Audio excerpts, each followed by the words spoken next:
السلام علیکم ورحمۃ اللہ وبرکاتہ۔ وعلیکم السلام ورحمۃ اللہ پڑھے وبرکاتہ۔ الصلاۃ والسلام علیک یا رسول اللہ، الصلاۃ والسلام علیک یا رسول اللہ، الصلاۃ والسلام علیک یا حبیب اللہ، الصلاۃ والسلام علیک یا حبیب اللہ، الصلاۃ والسلام علیک یا نبی اللہ، الصلاۃ والسلام علیک یا نبی اللہ، الصلاۃ والسلام علیک یا نور اللہ، الصلاۃ والسلام علیک یا نور وعلی اللہ، آلک واصحابک یا حبیب اللہ، وعلی آلک صلی وصحبک اللہ تعالی علیہ وسلم۔ صلی اللہ علیہ وسلم۔ میرے پیارے آقا صلی اللہ تعالی علیہ وسلم کے پیارے دیوانوں،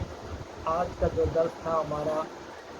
موت کے متعلق، گزشتہ درس میں ہم نے بتایا تھا کہ اس کے سلسلے میں ہم مزید باتیں کچھ بتانے کی کوشش کریں گے۔ میرے پیارے آقا صلی اللہ تعالی علیہ وسلم کے پیارے دیوانوں، انسان یہ سوچتا ہے کہ انسان اس جگہ پر اگر نہیں جاتا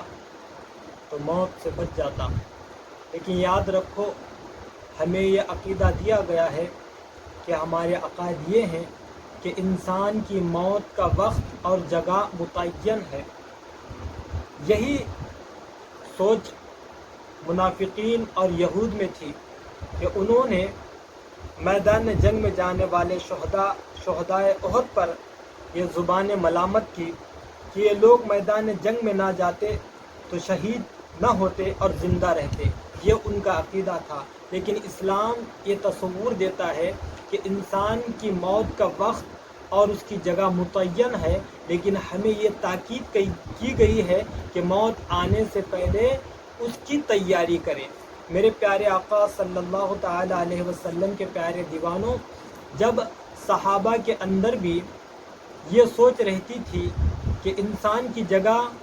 اور اس کا وقت کیسے متعین ہو سکتا ہے، ایک حدیث مبارکہ سے جب صحابہ نے حضور صلی اللہ علیہ وسلم کے علم غیب کو دیکھا اور اپنی آنکھوں سے مشاہدہ کیا تو ان کے ایمان میں اور مضبوطی پیدا ہوئی۔ اسی اس پیارے واقعے کو انشاءاللہ سننے کی سعادت حاصل کریں گے۔ حضرت انس رضی اللہ تعالی عنہ اور حضرت عمر رضی اللہ تعالی عنہ سے بیان کرتے ہیں کہ نبی کریم صلی اللہ تعالی علیہ وسلم نے ہمیں بدر میں مرنے والوں کی جگہ دکھائی، ایک ایک کا نام لے کر فرمایا کہ یہ فلاں مرنے کی جگہ ہے، وہ کل یہاں مرے گا، اور یہ فلاں کی جگہ ہے، اسے کل یہاں قتل ہونا ہے انشاءاللہ۔ حضرت عمر رضی اللہ تعالی عنہ فرماتے ہیں کہ قسم ہے اس ذات کی جس نے آپ کو حق کے ساتھ مبعوث فرمایا، جن جگہوں کی حضور صلی اللہ علیہ وسلم نے حد بندی فرمائی تھی اس سے ذرا بھر بھی کوئی آگے پیچھے نہیں ہوا، بلکہ ہر شخص ابو جہل، عتبہ، شیبہ وغیرہ وہی مرے جہاں نبی کریم صلی اللہ علیہ وسلم نے نشان لگائے تھے۔ جب حضور صلی اللہ علیہ وسلم کے اس علم غیب کو صحابہ نے دیکھا تو ان کے ایمان میں اور مضبوطی آئی۔ تو ہمیں یہ عقیدہ دیا گیا ہے کہ موت کا وقت اور جگہ متعین ہے، انسان وہی جا کر کے مرے گا، وہی وقت میں مرے گا۔ میرے پیارے آقا صلی اللہ تعالی علیہ وسلم کے پیارے دیوانوں، ابو جہل کی موت بدر میں بلا رہی تھی، اسی وجہ سے وہ کسی کی بات نہیں سن رہا تھا، اس کو روکا جا رہا تھا کہ ابو سفیان کا قافلہ آ گیا ہے، ہمیں جنگ کرنے کی کوئی ضرورت نہیں، لیکن وہ خانہ کعبہ کے اوپر کھڑا ہو کر آواز لگا رہا تھا کہ لوگوں چلو، جلدی کرو، جلدی نکلو۔ آخر کار اس کو اللہ تعالیٰ نے بدر میں پہنچا ہی دیا، اور اس متکبر کو، اس ظالم کو، دو نو عمر لڑکوں یا دو نو عمر صحابہ نے معاذ اور معوذ رضی اللہ تعالیٰ عنہ کے ہاتھوں سے قتل کر کے اس کے تکبر کو ہمیشہ کے لیے خاک میں ملا دیا۔ اس طرح اسلام کا بدترین دشمن اپنے انجام کو پہنچ گیا۔ میرے پیارے آقا صلی اللہ تعالی علیہ وسلم کے پیارے دیوانوں، اس حدیث مبارکہ سے پتہ چلا کہ انسان کو جب مرنے کا وقت اور اس کی جگہ متعین ہوتی ہے، جب اس کا وقت قریب آتا ہے تو اس جگہ کو جانے کے لیے اس کے دل میں اشتیاق پیدا ہوتا ہے، شوق پیدا ہوتا ہے، وہاں جانے کے لیے وہ جلدی کرتا ہے۔ میرے پیارے آقا صلی اللہ تعالی علیہ وسلم کے پیارے دیوانوں، لیکن ہمیں آقا دو جہاں صلی اللہ علیہ وسلم نے موت آنے سے پہلے، موت کے بعد جو حالات پیش آنے والے ہیں اس کی تیاری کرنے کی ہمیں تلقین عطا فرمائی۔ حضرت انس بن مالک رضی اللہ تعالیٰ عنہ سے روایت ہے کہ اللہ کے رسول صلی اللہ علیہ وسلم نے فرمایا لذتوں کو توڑنے والی چیز یعنی موت کو کثرت سے یاد کیا کرو، اس لیے کہ جو بھی اسے تنگی کے زمانے میں تکلیف میں یاد کرے گا تو اس کے لیے راحت پیدا ہوگی، اور اگر خوشحالی میں موت کو یاد کرے گا اس پر تنگی ہوگی، یعنی موت کی تکلیف جب یاد آ گئی تو اس کی تنگی سے دور ہو جائے گی۔ میرے پیارے آقا صلی اللہ تعالیٰ علیہ وسلم کے پیارے دیوانوں، حدیث پاک کا مطلب یہ ہے کہ اگر انسان زمانے تنگی و مفلسی میں موت کو یاد کرے گا، موت کی تکلیفوں کو یاد کرے گا، تو اس کو موت کی سختیاں اور بعد الموت کے معاملات یاد آئیں گے، جس کی وجہ سے وہ دنیاوی مصیبتوں کو معمولی سمجھے گا، اور اس احساس کے اور اس کا یہ احساس کہ اس کو موجودہ پریشانی آخرت کی پریشانیوں کے مقابلے میں بہت آسان ہے، اس لیے وسعت کا باعث ہوگا، اور جب خوشحالی میں موت کو یاد کرے گا تو اب یہ اندیشہ نہیں رہے گا کہ خوشحالی میں وہ گم ہو کر آخرت سے غافل ہو جائے گا اور گناہوں کا مرتکب ہو جائے گا، بلکہ موت کی سختیوں کو یاد کر کے وہ خوشحالی اور عافیت کے زمانے میں تنگی محسوس کرے گا، جو اس کے لیے آخرت کا بہترین سرمایہ ثابت ہوگی۔ میرے پیارے آقا صلی اللہ تعالیٰ علیہ وسلم کے پیارے دیوانوں، خلاصہ یہ ہے کہ موت کا ذکر ہر وقت فائدہ مند ہے، چاہے زمانے خوشحالی میں ہو یا تنگی میں ہو۔ جب انسان خوش ہوتا ہے، خوشحالی میں ہوتا ہے، جیسے شادی کا موقع ہو، تو انسان خوشی کے موقع میں عبادت سے غافل ہو جاتا ہے، فرائض سے غافل ہو جاتا ہے۔ جب انسان موت کو یاد رکھتا ہے تو خوشی کے موقع میں بھی اسے خوف ہوتا ہے کہ اگر میں فرائض سے غافل ہو جاؤں گا، اگر مجھے موت آ جائے گی تو اس کا معاملہ بڑا سخت ہوگا، اس لیے وہ خوشی کے معاملے میں بھی فرائض سے غفلت نہیں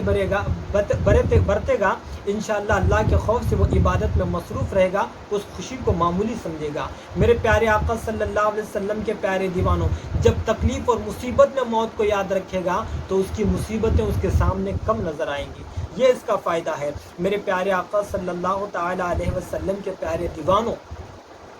اب سوال یہ پیدا ہوتا ہے کہ کون شخص تیاری کرے؟ تو حضور صلی اللہ علیہ وسلم کی بارگاہ میں ایک مرتبہ صحابہ نے عرض کیا، یا رسول اللہ صلی اللہ علیہ وسلم، ایمان والوں میں کون شخص سب سے زیادہ عقل مند ہے؟ تو آقا کریم صلی اللہ تعالیٰ علیہ وسلم نے ارشاد فرمایا، جو سب سے زیادہ موت کو یاد کرے اور جو بعد الموت کے لیے سب سے بہتر تیاری کرے، ایسے ہی لوگ عقل مند ہیں۔ موت آنے سے پہلے اچھی تیاری کرے، نیکیاں کرے، آخرت کی تیاری کرے، تاکہ میدان محشر میں رسوا نہ ہو اور گناہوں کی وجہ سے، اللہ کی پکڑ کی وجہ سے جہنم کا عذاب چکھنا نہ پڑے، اس کے لیے وہ بہترین تیاری کرتے ہیں۔ حضور ایسے لوگوں کو عقل مند کہتے ہیں۔ میرے پیارے آقا صلی اللہ تعالیٰ علیہ وسلم کے پیارے دیوانوں، قربان جائے اس فرمان رسول صلی اللہ علیہ وسلم پر،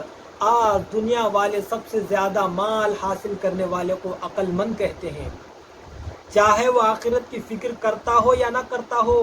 چاہے وہ حلال و حرام کے بیچ میں تمیز ہی نہ کرتا ہو، لیکن ہمارے آقا مدینے کے تاجدار صلی اللہ تعالیٰ علیہ وسلم نے فرمایا، سب سے بڑا عقل مند وہ ہے جو موت کو کثرت سے یاد کرے اور بعد موت پیش آنے والے معاملات کے لیے بہتر تیاری کرے،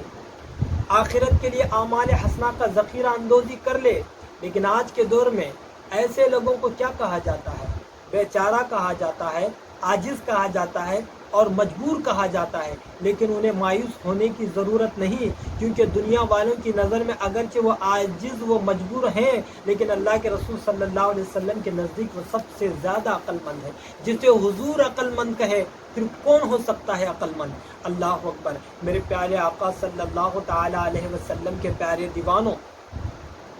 حضرت علامہ جلال الدین سیوطی رحمۃ اللہ تعالیٰ علیہ لکھتے ہیں کہ بعض علماء سے منقول ہے، جو شخص موت کو کثرت سے یاد رکھے، اللہ تبارک و تعالیٰ 3 باتوں کی توفیق اسے عطا فرماتا ہے۔ اس کی مدد ہوتی ہے غیبی۔ کیسی مدد، کیسی توفیق؟ قربان جائیے حضور صلی اللہ علیہ وسلم کے ان غلاموں کی شان پر جنہوں نے اتنے آسان انداز سے ہمیں بتا دیا کہ 3 باتوں کی اللہ توفیق عطا فرماتا ہے۔ پہلی توفیق تعجیل التوبہ، توبہ میں عجلت کرنا، جلدی کرنا۔